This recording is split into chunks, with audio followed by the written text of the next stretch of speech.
I'm privileged to welcome you all for Invest Karnataka 2025 Global Investors Meet. What a pleasure to have you all here. Ladies and gentlemen, with us we have various panelists, very established ones, and also a moderator who's become a celebrity. He was born celebrity, I believe. Yeah, I get that with your smiles. So before I introduce them, we're also thankful for this session. Exclusively, we have our prominent minister also present amongst us.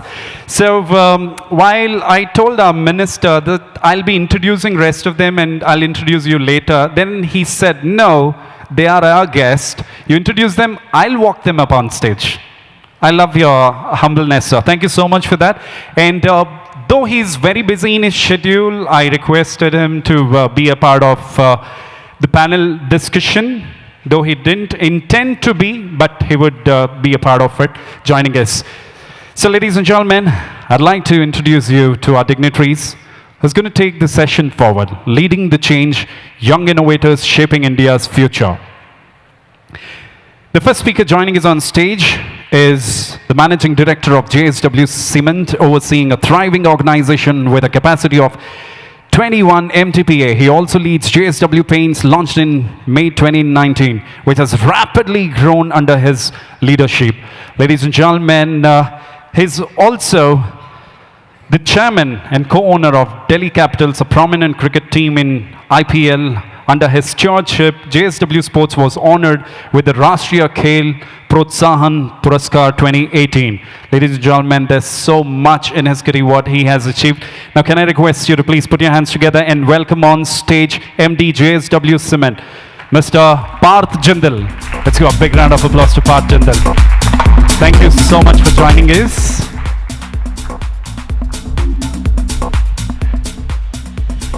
Let me introduce you to another guest amongst us. He's a member of Kotak family, a prominent business family in India. He's the son of Uday Kotak, the founder and MD of Kotak Mahindra Bank. As co-head of Kotak 811, Jai Kotak is involved in digital banking platform of Kotak Mahindra Bank. Please put your hands together for co-head Kotak 811, Jai Kotak. Thank you so much for joining us, Jai. Pleasure to have you here.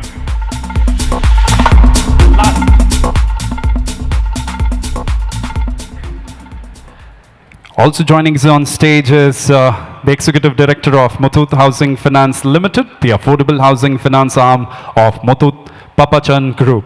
With a focus on corporate strategy and innovation, she's led initiatives across gold loans, affordable housing finance, and auto finance. Ladies and gentlemen, please put your hands together for Executive Director, Muthoot Housing Finance Company, Suzannah Muthoot. Thank you so much for joining us, Suzannah.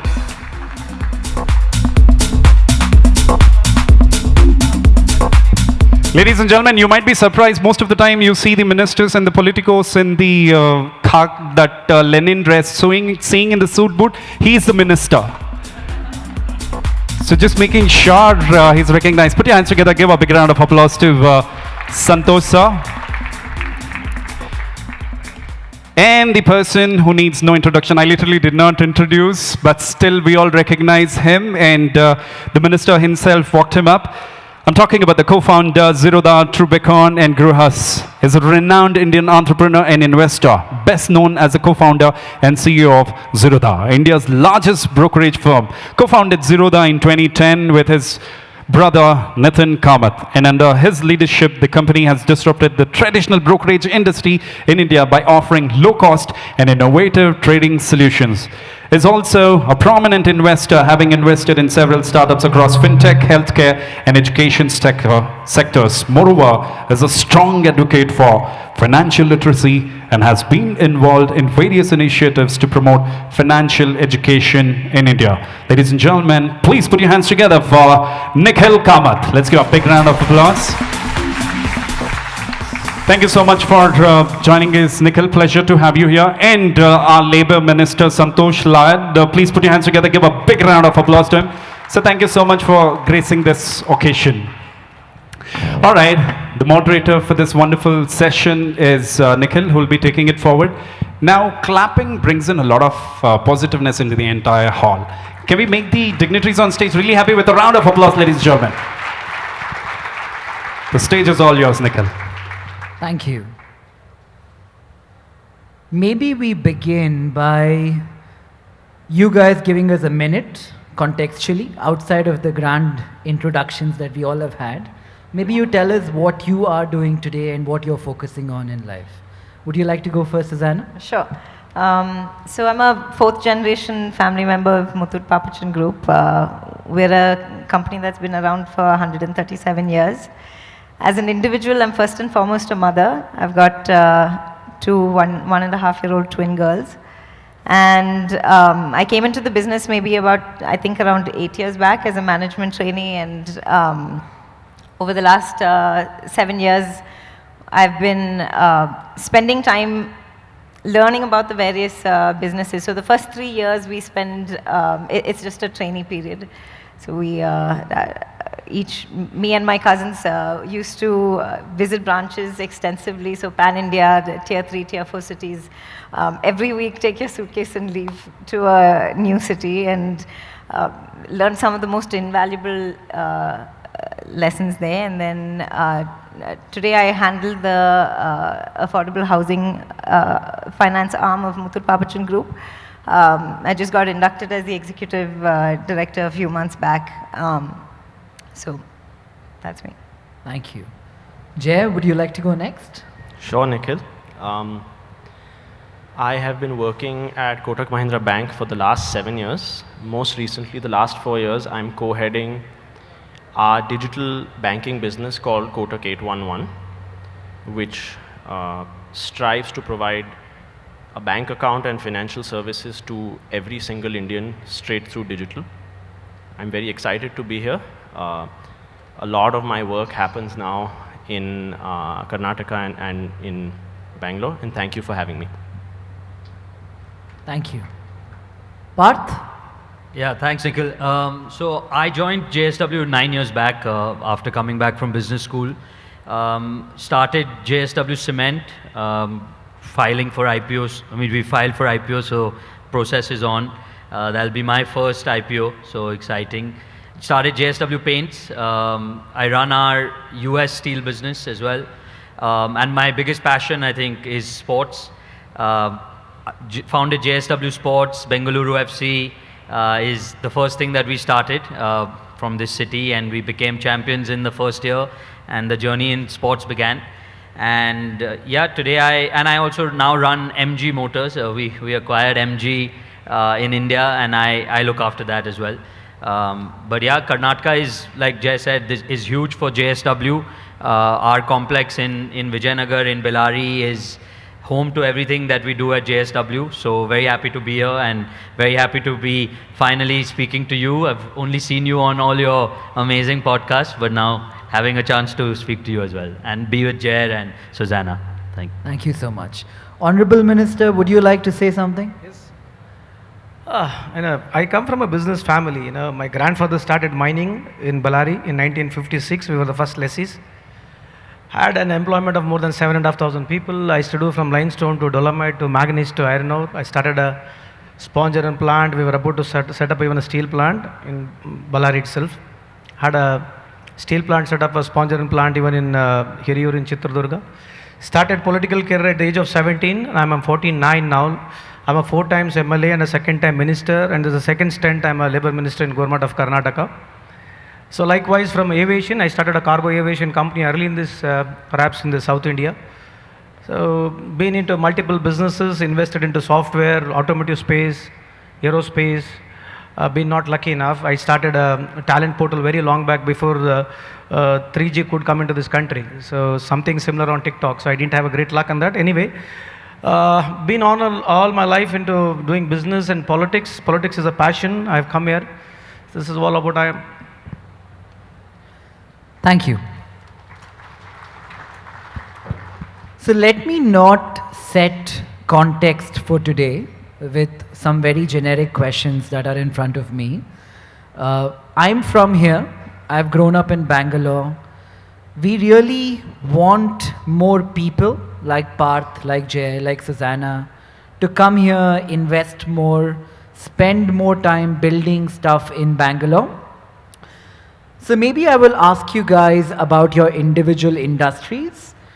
Tell us what is changing structurally and what might be an opportunity in that industry that one of us can take advantage of, or something that is changing that we don't see. Maybe we can start with affordable housing. And Suzannah, what do you see there? So affordable housing, we're into very low ticket size. The average is around 10 to 11 lakhs. As a group, we serve the low income and the low middle income segment. And here I think the challenge that we see, one of the biggest challenges is underwriting the customer, right? Whether it is for gold loan or affordable housing, these are customers without a formal income, or if you're lending to a, say, nano entrepreneur, they don't have documented financials either. So today, one of the biggest changes that we're seeing is technology playing a role in how we can underwrite these customers. With our experience, we've been able to create a robust underwriting method. And that experience, I think, is invaluable. But where even we can't underwrite the customer, there have been technologies like QR code-based lending, for example, where you use say, you're talking about a small kirana shop, you use their QR code data to assess the cash flow of that shop and then provide him a loan. So I think technologies like this is really playing a role in taking financial services to the rural segment, and also helping us reach out to more customers where otherwise we wouldn't have been able to cater to. Jay, anything about banking? Do you think banks still have a use case like they once did? Because savings no longer need to be kept there itself, right? So Nikhil, you've already disrupted all securities businesses. Please don't come after us so soon. We wouldn't get a license even if we wanted to. Banking is an ancient business and one that I think hasn't changed much for hundreds of years till recently. It was a simple act of transferring surplus capital from folks with surplus capital to those with deficit capital as efficiently and as low cost intermediary in the middle. It was rooted largely in physical and small radius local. Until about 8 or 10 years ago, I don't think any of that changed, and the way banks would grow is if you want to open a new territory or a new colony or a new city, you open a branch, you hire people, you set up a cash infrastructure and move forward from there. In the last 6 or 7 years, that has drastically changed in India. UPI has completely streamlined small ticket transactions, eliminating the need for cash. Aadhaar has changed the concept of KYC and made it so much more frictionless. Demonetization and COVID together changed mindset, and the handset and telecom revolution changed availability in people's hands, and I think that has fundamentally transformed banking and all financial services. So yes, banks in their current shape and form, best be worried. So a lot of us are friends and we have hung out over the years. There was a trip recently to the US where I was meant to go with Jay, but I could not. He met a bunch of tech entrepreneurs and tech companies. What do you think is happening in America where India is lacking? If there is something that we can learn from them to be able to innovate faster, what would it be? So yes, we are behind America, and on certain things we stay behind, and the gap is large, but it is shrinking. The number one thing I believe for all businesses is talent, human capital. And one of the things America does incredibly well is attract the best human capital and capital in the context of money. And we need to continue to do a better job to attract the world's talent and train our own talent better. We're doing a great job already, but if you're asking about a comparison, I think we have some way to go. Parth, anything you'd like to tell us about the metal industry overall? Metal prices are down, right, last cycle, significantly. Is that representative of a global slowdown? Because the numbers, the growth numbers don't seem to reflect it yet. And also what's changing in terms of a nuance in the industry that an outsider might not be privy to? Yeah, I think, so the steel industry, like any commodity business, is highly cyclical in nature. And currently we're seeing, a real dichotomy playing out in the world where you have a China which has as much steel capacity as the rest of the world slowing down.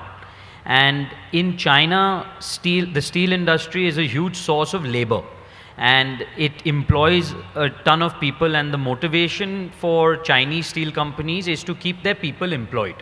It's not necessarily driven by profit. And as a result, they don't, even though the consumption in China is slowing down drastically, they want to keep the steel mills running. And in order to keep the steel mills running, they have to export. So that's why the surplus capacity of China, instead of it being shut down, is being exported to the world. And we're seeing the entire world, whether it's the US, just yesterday or day before yesterday, President Trump announced 25% tariffs on steel and aluminum coming from everywhere.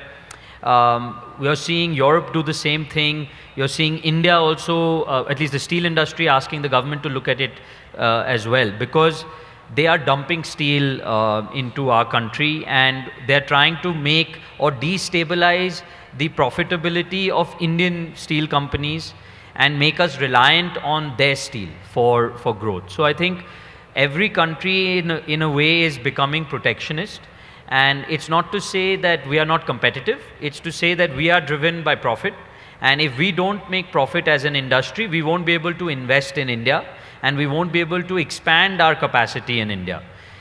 India, in the global context, is the only country where steel consumption is still growing at about 10 to 12%.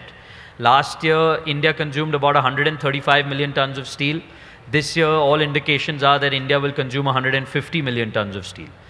And we are the second largest steel consuming country in the world. So that's a huge amount. 15 million tons of incremental consumption means $15 billion of incremental investment is needed to just keep up with demand. So whether it's the auto industry, whether it's the ancillaries, whether it's because of infrastructure, we're seeing a huge growth.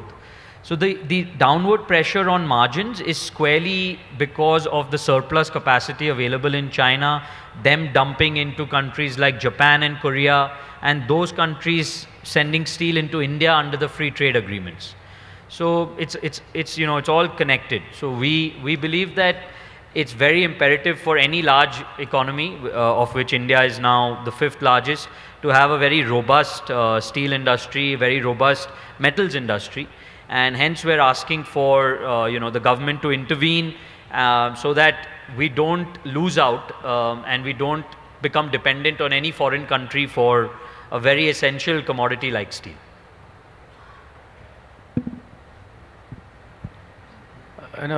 I intentionally came to this so that let me see where I'm connected, even though I started business very early.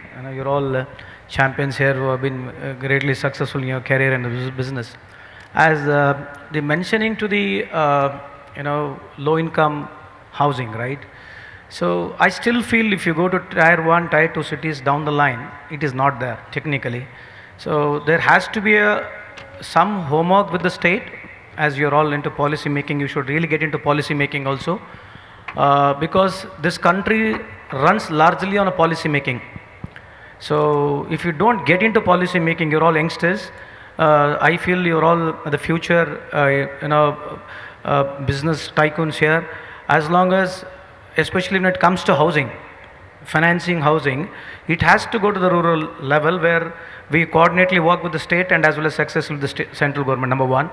Number two, the biggest problem today when we talk about loan facility, I never see that the underprivileged or the children who are coming from a very poor background, there is no excess of money for the education.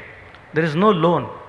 Kamath, you got a better audience and you're all the leaders, and since the tycoons of the banks are here, I think this, because the entire human resources is very important to this country.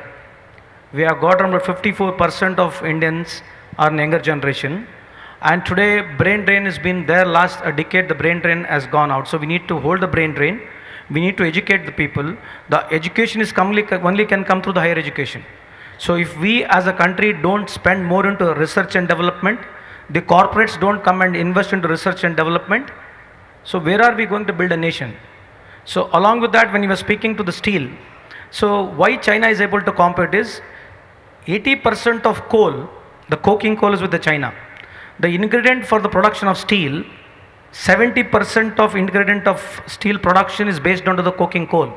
So China perhaps is the only country which is sitting on the coking coal. That is why it is able to compete with the steel.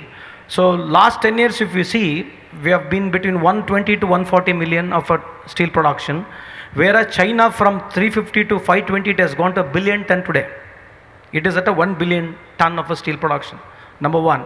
Coming to these few points, because I feel that you guys should get into policy making. As long as you don't speak up your mind for the policy making, according to me, because since you have got the insight of the futuristic business, it's my humble request to make a point. It's not necessary, don't be very that I'm speaking more political here. Just I would like to make my point since I've come here. Now you see the patents, what China's patent is 16 lakh patents to India's 64,000. Where are we? We have to speak at some platform, right? So how this can grow if you are not getting into research, development, investment, if it is not going to happen, as a country we are definitely not going to have a big growth. Let's admit somewhere, I personally feel whom we want to compare with. The size of the population of China to now, we are at not even a $4 trillion. China is almost about $20 trillion today. So why I am throwing this, perhaps you are aware of the statistics and I am sure that you are aware of these numbers.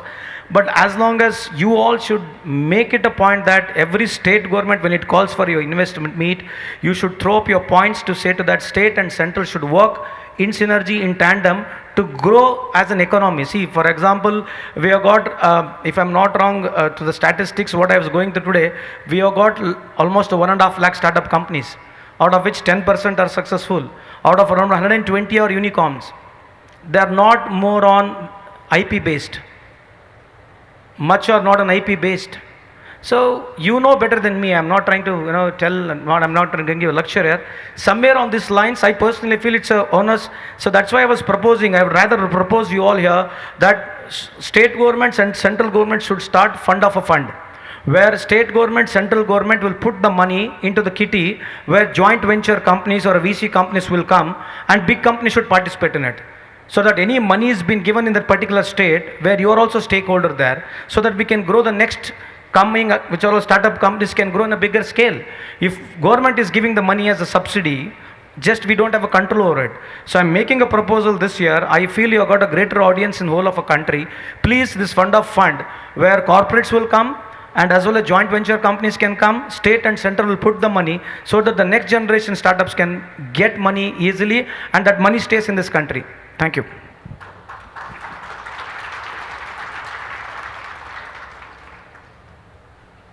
While we were speaking about tariffs, if the US were to impose, say, a 20% tariff on India, what happens? So if you look at the Indian exports to the US, it's mainly services. Goods are very small percentage of our overall kitty. So for example, in our industry, which is the steel industry, tariffs will not affect us at all because today we don't send anything to the United States.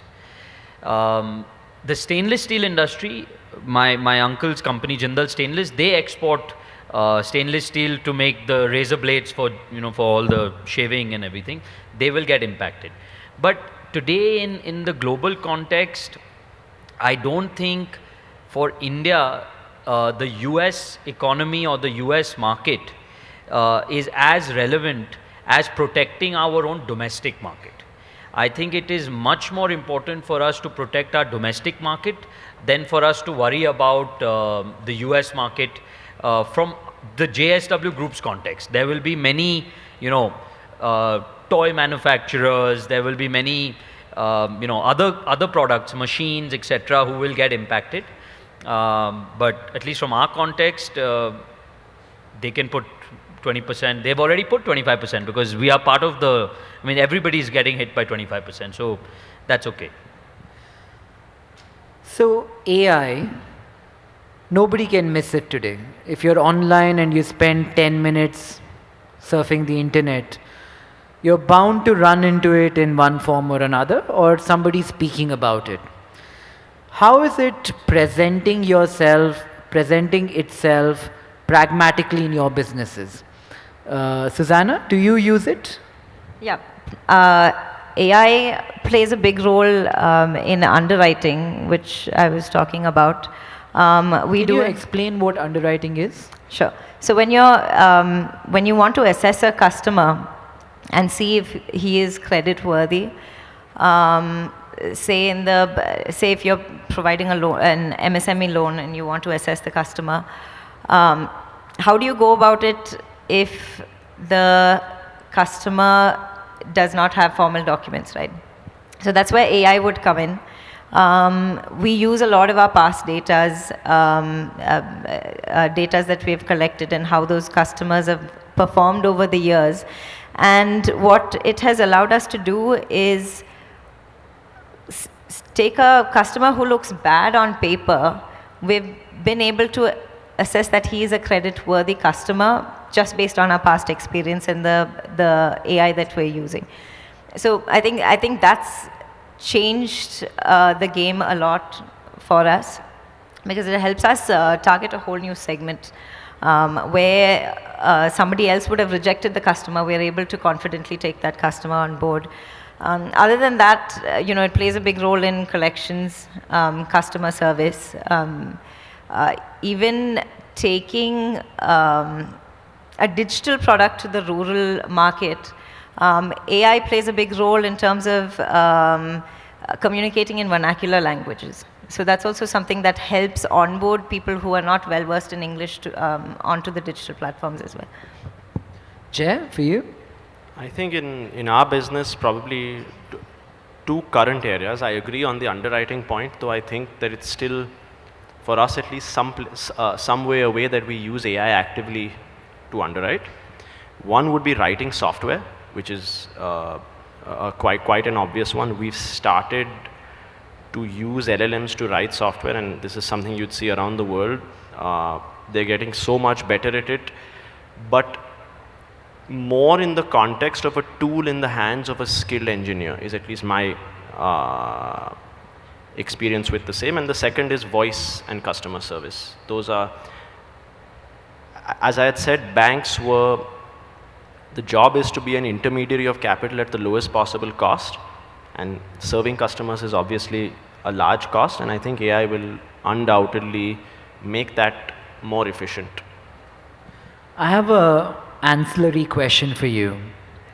Why are NBFC stocks doing so much better than banking stocks? Thank you for that very relevant question.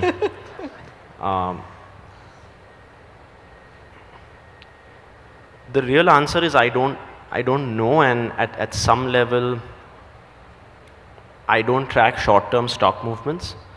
I think the market is ostensibly smarter than us, but sometimes you have to be humble enough to say that you don't know the answer. The other possibility is that historically banks traded at very high multiples, so it depends on what time frame you look at the NBFC outperformance. If you look over a 15-year period, for example, I think some of the banks may do better. In a 2-year period, maybe not. And then again, with depends on which banks you're measuring. So The cost of capital to a bank is significantly lower than an NBFC? In general, yes. But there are some nuances to which you well know as you asked that question. Banks also have a much larger fixed cost when it comes to mobilizing those deposits. And there's a set of other regulatory costs like CRR and SLR and priority sector lending, etc., that banks are, one would argue, rightly required to comply with. And so it's a more complicated question, but in general, yes, banks are likely to have the lowest cost of capital in financial businesses at least. And then even within banks, there can be quite large differences. If there was nothing stopping you, after having lived in a banking household and having viewed this industry for as long as you have, what would you change? One thing in banking in India. I think that at a banking system level, we are not empathetic enough towards our customers. And part of that is the fact that the competition is ring-fenced, and it's a highly regulated business. There's merit to that as well, but we need to do much, much better, both as banks and as the financial sector, in terms of how we treat our customers. And that manifests itself across telecalling, branch experiences, the quality of our mobile apps. We are light years behind where we need to be and where competitive fintechs are in those same spaces as relevant.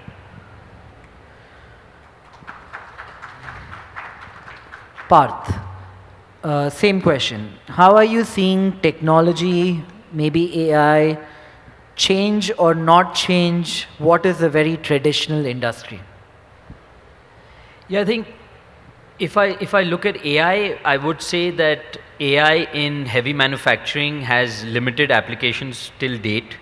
And even within that, I think the countries where the cost of labor is very high, they are more incentivized to look at AI and technology in how to, maybe bring down labor, bring down their cost, etc. I think for us in India, I think AI is quite a dangerous tool, because we need to generate millions and millions of jobs every year. And when you start talking about AI taking over the person's job at the shop floor, taking over the autonomous driver, all these things, I don't think it will benefit India in terms of where our country is headed. Technology, of course, plays a huge role. I think the one thing that we are looking at in a big way is how to become a more sustainable organization and how to use technology to lower our carbon footprint. Whether it is by deploying green energy to manufacture steel or cement or paint, whether it is to stop burning coal and stop using thermal power plants. But again, those are the areas where we are focusing on in terms of using technology, and also obviously trying to become more efficient.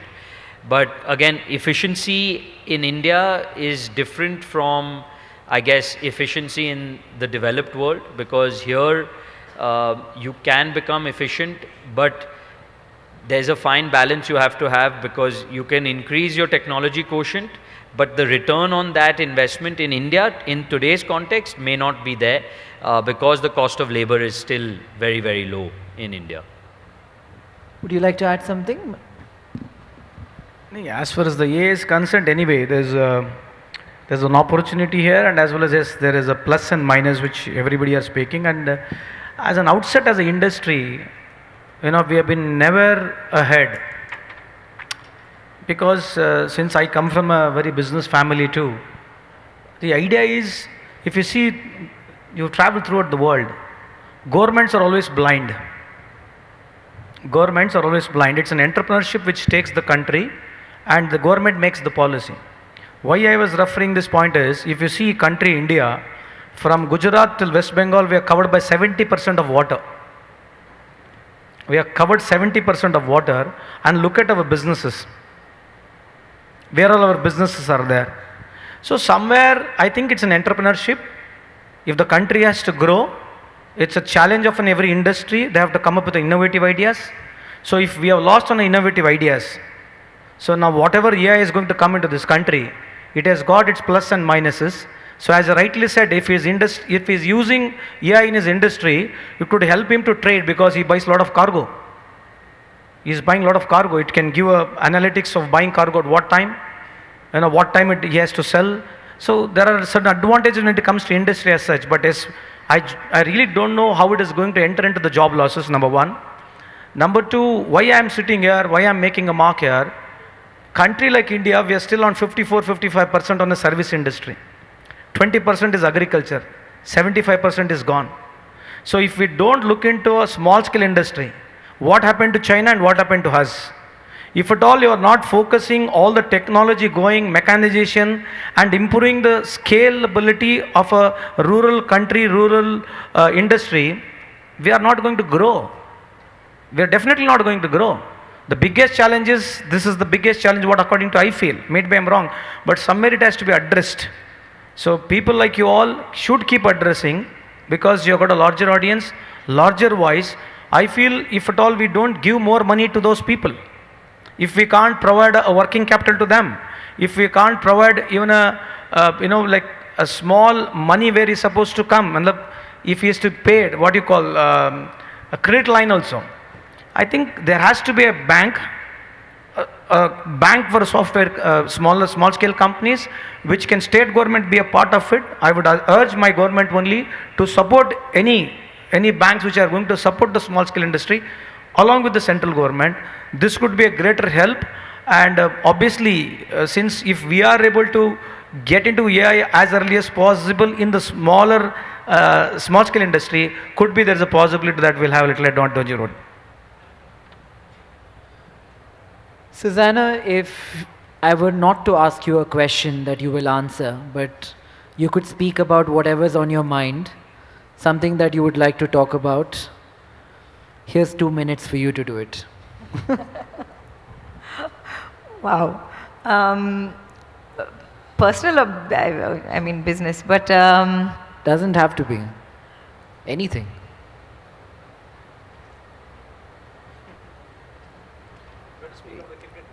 Sorry? You just opened up a huge world in front of me and it's hard to pick. Can you come back to me on it and I'm going to think about it? Yeah, Jay's smiling, so he's ready. Come on, Jay. So, I'm absolutely not ready, but when I saw the questions presented to me today, I knew that Nikhil would never stick to the script and would come offbeat. That tends to generate the best conversations, which I really appreciate about Nikhil. But it's always uncomfortable to be on a panel with you because you never know what's coming next. The best thing about this is it's so much easier to ask questions than give answers. I agree with you. So let's stick to Jay then. Okay, you're not letting me go. No, whenever it comes back to this, I always just say I'm a patriot. I'm really happy to be here in India.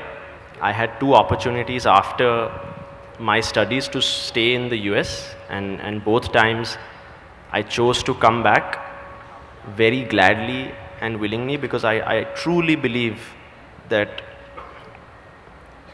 over the past 300-400 years, there have been only 2 or 3 instances of a country like ours really kind of blooming, and that should make us all privileged.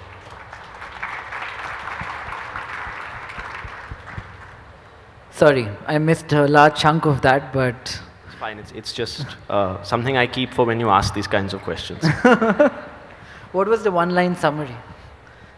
I'm proud to be Indian and happy to be here.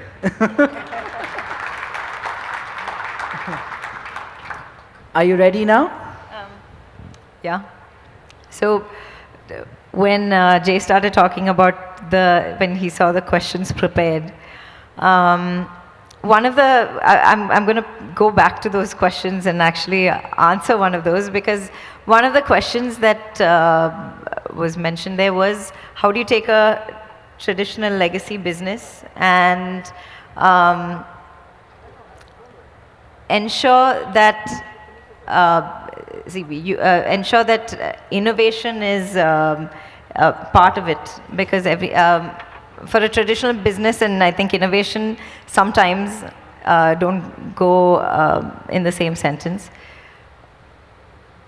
When I was thinking about that question, one of the things that came to my mind, and this is something that my grandfather always used to say, and then it passed along generations on, our values have always remained the same. I think traditions, values of customer centricity, trust, but innovation comes in the form of really understanding what your customer needs, and innovation is actually creating a tailored, need-based product that at the end of the day, and this is the most crucial part that I think I've heard in my family again and again, is finally it comes down to, is it affordable, of course, for the customer, and is it convenient? Especially when you look at, if you look at the low-income segment, you have to really understand their repayment behavior, and how they see the banking industry, the burden that it can put on them when you create a product. So I just want to give one example of something that we've done that has worked really well. We started a product called Neighborhood Loans. In a 2-kilometer radius around our branch staff goes and onboards small kirana shops again, and provides them with MSME loans. And what we did differently is that instead of the usual equated monthly installments, we offered them the service of paying on a daily basis. And at the end of knowing that at the end of the month, if you expect the customer to save up and then actually pay back your loan, the delinquencies will go up, and because they don't have that kind of a habit. So at the end of the business day, once all their cash has come in, that's when they actually pay us back before they close their books. So, and that's worked incredibly well. These are small ticket size where business loans up to 2 lakhs. But we see really good repayment behaviors with these customers. So whatever we do, we always come back to those 2 words of convenient and affordable. Yeah. Parth, would you like to know what next? Yeah, no, I think we just want to take cognizance of where we are. We're in Invest in Karnataka, and like Jay said, I think we're living in an amazing opportunity in India. I think the whole world is looking at India, looking at the growth that is going to happen. We're a $4 trillion economy now. Over the next 10 years, I have no doubt we will become a $10 trillion economy. And then if by 2047, we want to become a $20 trillion economy. So it's taken us, 70 years to get to 4 trillion. I mean, from 91 till today, we've almost grown 4 times, and we're looking at growing another 4 times in the next, 20 odd years. So I think the opportunity is huge. I think there are a lot of, entrepreneurs here, there are a lot of business owners here. I think we all collectively need to dream very big. We must learn from the West, we must learn from the East, and we must develop our own way of doing business and our own way of, scaling and growing. And I think, I just like to give an example from the world of sports. We at JSW started the Inspire Institute of Sport in Bellary, a place that is not known for sports at all. And everyone thought that, and the idea of the institute was to build Olympic champions. And we said that we're going to pick children from all over the country at the age of 8 to 13 and really groom them to go on to represent their state and represent the country and win medals for the country. Everyone thought that this was an idea that was completely crazy, and that there is no way that next to a steel plant in the middle of Karnataka, we'll be able to produce Olympic champions. But in a period of 10 years, we've won the country now 6 Olympic medals, from Neeraj Chopra to Bajrang Punia to Sakshi Malik to Manu Bhaker. Several of them have come from the institute. So the idea is that, if you have an idea, if you have a dream, we are in such an amazing country with such an amazing population, with such amazing growth, that we shouldn't limit our thought process, and we should just, like you've done, like Jay is doing, like Suzannah is doing, just dream big and go for it, because it's only in India that we can actually achieve these kind of things. Honorable Minister, would you like to add something? I can ask you a different question. Yeah? If you were to strip away politics, forget that you're a politician, forget that, there is a narrative and all of that. If as a person, as somebody who has spent time in Bangalore, you have to make Bangalore sound attractive to the 3 non-Bangaloreans sitting next to me, what would you say to them? I know where you're coming from. Is it traffic you're talking about? No, not at all. No, I'm saying a reason why they should come. If you have seen West Africa, Yeah. businessman will always go where there is a money. No businessman starts a business for charity. Any businessman will do business because there's a business to it. So likewise, if Bangalore is there, yes, there's a lot of potential, because the highest number of medical colleges are here, the highest number of engineering, ITI, diploma colleges here. The entire country's perhaps the IT sector is here from inception. So obviously, and moreover, the Bangalore climate, and it's a cosmopolitan city. So more than 40-45% of Bangaloreans basically they are from outside different part of the states, and the people around. The whole Karnataka people are so warming, welcoming. They always adjusted with the people who all have come from any different part of states. So that's a great advantage.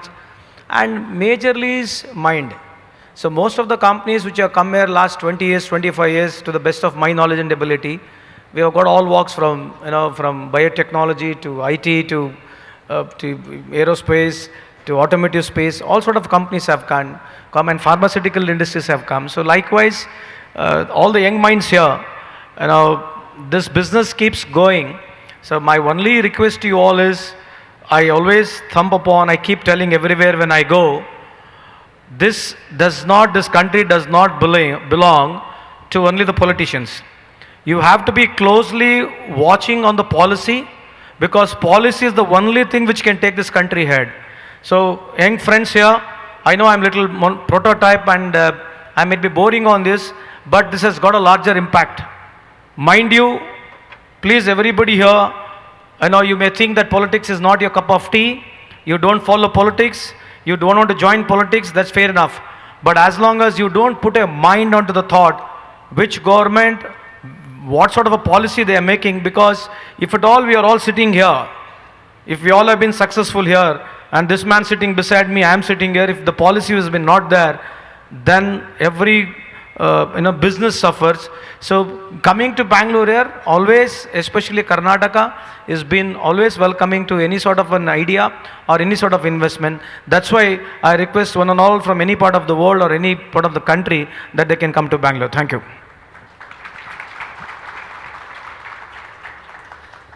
The 3 of you, actually the 4 of you, come from illustrious business families with a lot of legacy behind it. How does it feel to have that structure in place? If there is one thing you could change about the prior generation and the way they make their decisions, what is that one thing? Like Suzannah, what do you want to tell your dad and say, you're doing this wrong, it should be done this way? I think, when my generation came in, and we're 7 of us, there was a structured approach eventually on how we got into the company, and but the challenge came in what our senior generation was expecting, the way that they were expecting us to work. I think when they came into the business, it was maybe 3 branches, a very small company, and they built it to what it is today. How many family members are in the business today? my dad and his 2 brothers, and in my generation there are 7 of us, 6 girls and 1 guy. So for them, when they grow up with the company, they kind of... How does that guy feel?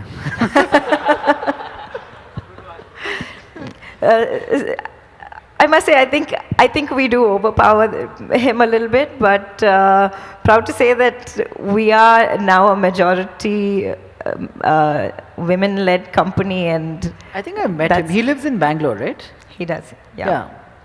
So, sorry, I just lost my train of thought. I'm gonna go back and jump back. So, yeah, they grew up with the business.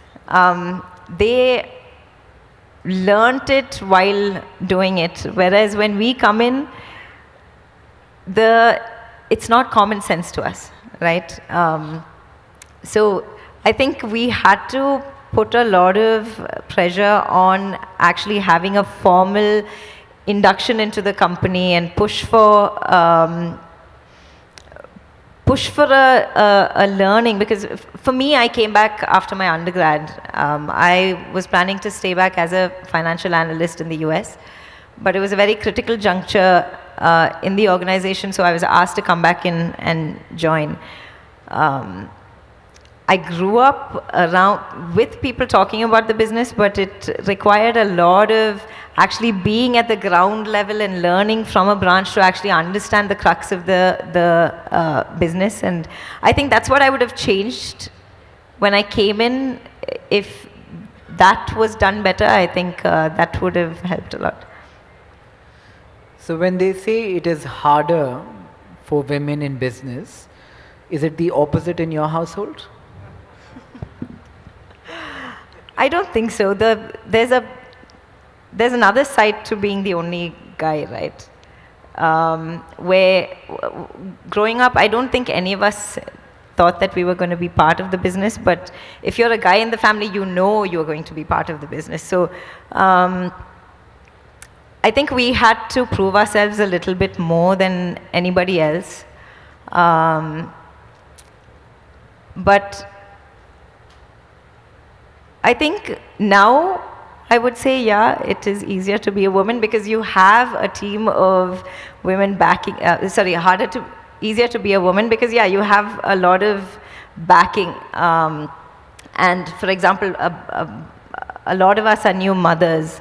And suddenly the organization, we realize the challenge for a person who's gone on maternity leave and to actually come back and join the business. So those kind of changes are coming into the business now because there are women in leadership positions who actually understand the challenges that women actually face, because it's not really organizational alone.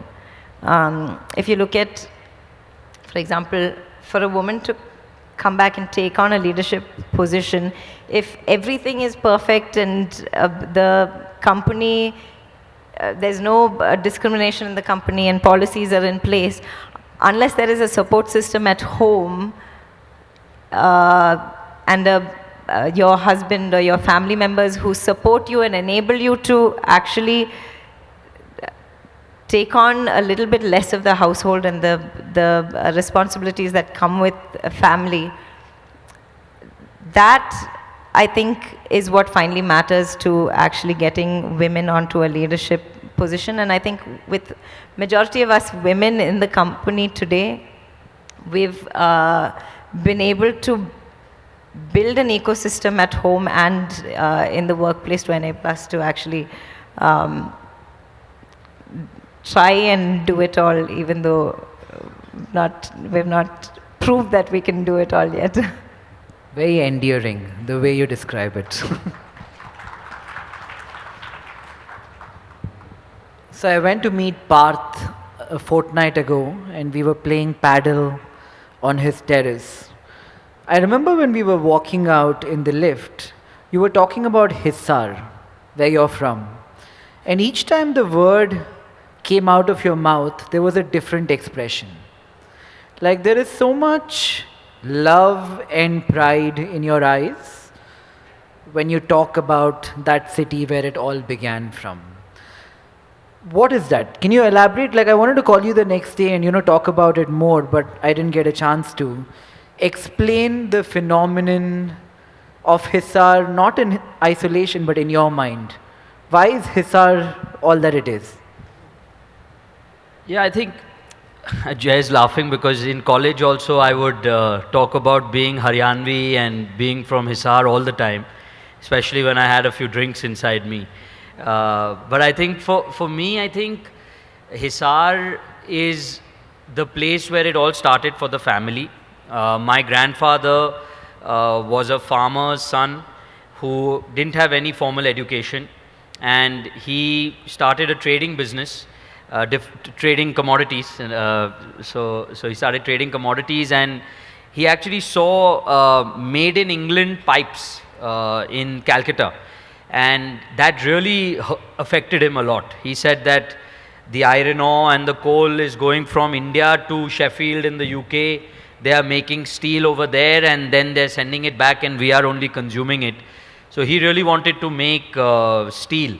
And for about a period of 3 months, he dressed up as a truck driver. So he grew his beard, he wore a lungi, and he dressed up as a truck driver, and he would go inside the Tata Steel's plant in Jamshedpur and come back at night and draw the machines that he saw.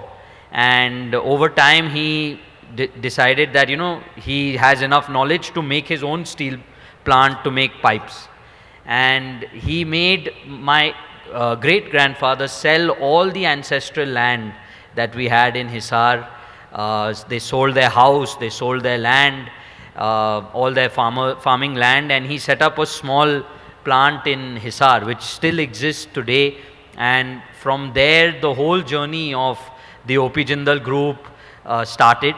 And for me, when I go back to Hisar, my dadi still lives there.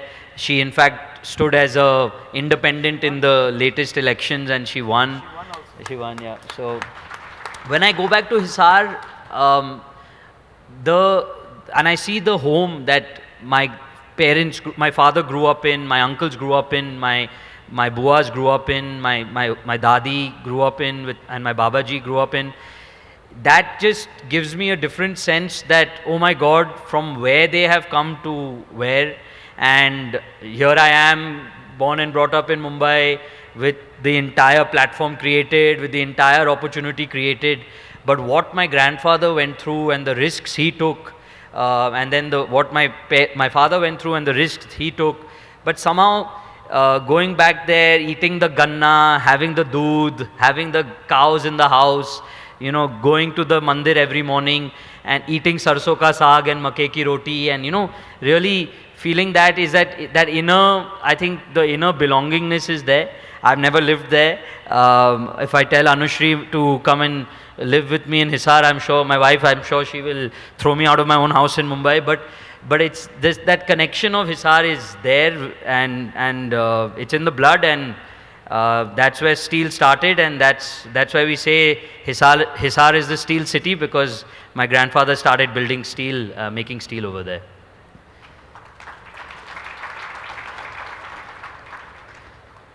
Being born to that mold, like you said, you're in Bombay now with all of this. Is it a burden or is it an opportunity? One often sees that happiness essentially is relative. If you're at 0.7, you're able to accomplish something and go to 8, you feel happy. So somebody starting at 0 goes to 5 has many instances in life where they can feel happy. But for you at 7, if that is the beginning, is it much harder to be happy? Personally, I feel like Sachin Tendulkar's son will be hard pressed to be happy. Is it the same for you? I think that's only if he's a cricketer, but otherwise he is. But anyway, that's a separate topic. But I think, like, I talk to my father whenever he takes a very risky decision, right? And I'm like, Dad, don't do that. There's a lot of risk. There's a lot at stake. What if it goes wrong, right? And he's like, oh, if it goes wrong, I'll go back and live in Hisar. I mean, it doesn't bother me. For me, the business decision is always like, oh, we have something to lose, right? There's something to lose. Because I have seen the company and the group at a certain level when I joined the business. So that's always in the back of my mind. So I think I would be a little bit more conservative, a lot more conservative than my father, who goes to all these places and announces new steel plants everywhere. I probably won't be able to do that. But I don't think that is relative to, that is got a relationship with being happy. I think happiness is a very personal construct, and like, for example, playing paddle with you that day made me extremely happy, or going and playing sports makes me very happy. Being with my children. We can play again. Yeah, we have to. Yeah. Being with my children makes me very happy. Being with my family makes me happy. So I don't think happiness is linked to business in general. But yeah, I mean, his attitude or any of my uncle's attitude is like, listen, we'll do what we want to do, and if we don't succeed, we'll go back and live in Hisar. We love Hisar, and we'll go live there. So I think that type of mindset is very different from my mindset. If you don't mind me adding to this, you were saying happiness is relative, but it's not really linear, right? So the moment you have ups and downs in your life, relatively it's not that you're starting from 5, you go back down to 0, and then you climb back up to say even a 3, and you're Fair point. I feel very like happy, recognition, not the inwardly happiness of contentment, but the happiness which is triggered by society around you through external forces. I think that's a bit more linear, because then they're comparing today with tomorrow. True, but business also goes through up and down. Your success in business, which I think a lot of happiness, even if you're talking about it in a business context, for majority of the people, I feel like it is still very tied to how people see you. So ups and downs in businesses, and your success and failures in business would also be moving up and down a lot. Very well said. Jay, would you like to opine on that? Just take Jay to a music concert. Yes. Parth knows me too well. I disagree with the idea of relativity of happiness as a concept. Do you think happiness is measurable? What is happiness? Good question. Yes, I think happiness is it is measurable. What is happiness, I think, is a much harder and more abstract question. But we come as second generation or third generation from a position of privilege, and I think that gives us, quote unquote, a higher score to start with in the context of happiness, because you don't have some of the struggles that a first generation entrepreneur would. And that's a privilege that we should acknowledge. There does come a downside to that. Undoubtedly, less willingness to take risk, less boldness sometimes, more feeling of being able to lose something, and comfort that comes from never actually having truly experienced hardship. But those are all very small in the context of the privilege that being second or third gen kind of bestows on you. It's very uncanny, but what I have noticed of the second gen, third gen, especially in our age group broadly, is we are a lot more risk averse than the previous gen. So there are many cases where I will talk to the grandfather, then the father, then the grandson. Risk taking appetite somehow goes down with every generation.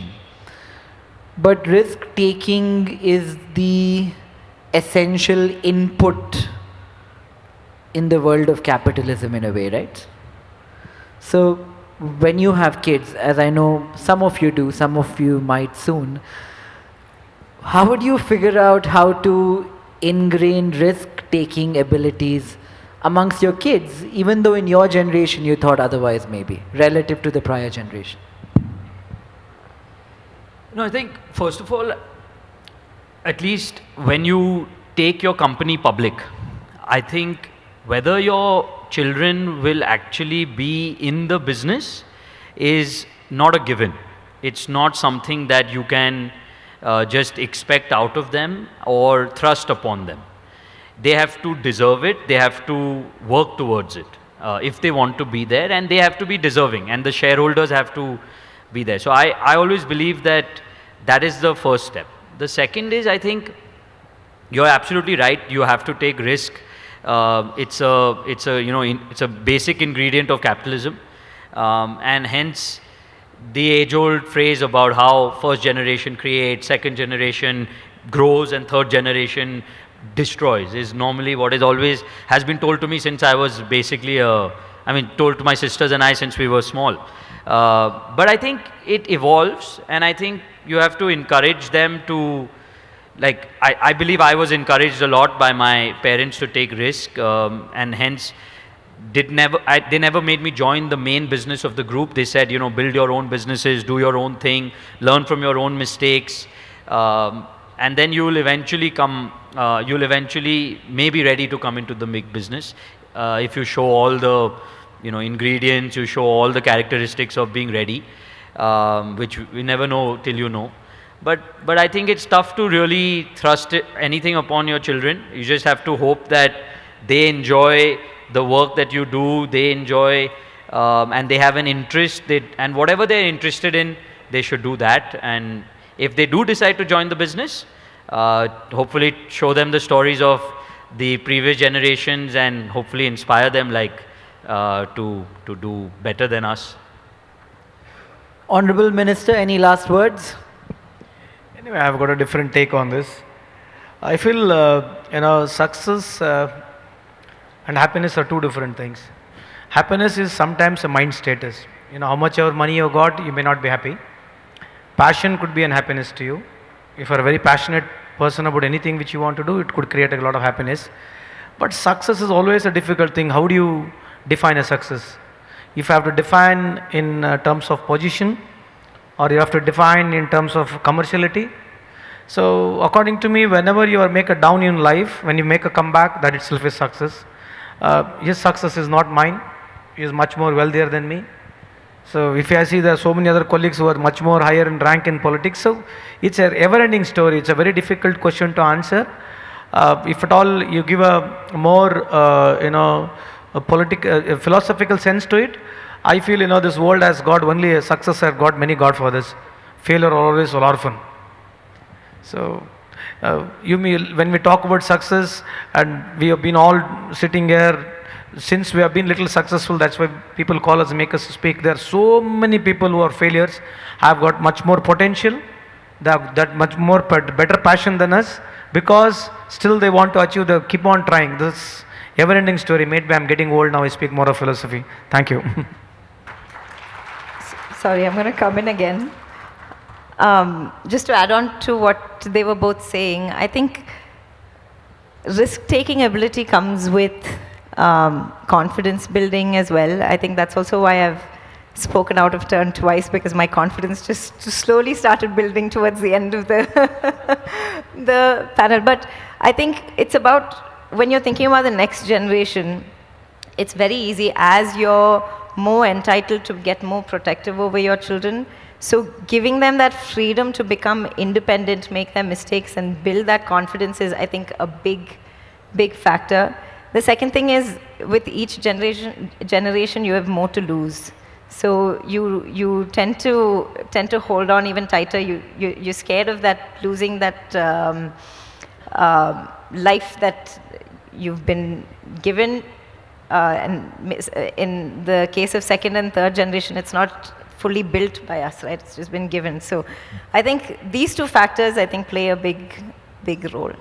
So I'm glad you're feeling more confident now. Well, I think we're out of time. On that note of happiness and risk-taking, I hope the three of you come to Bangalore more often, take more risk. We'll try and make you more happy, especially him.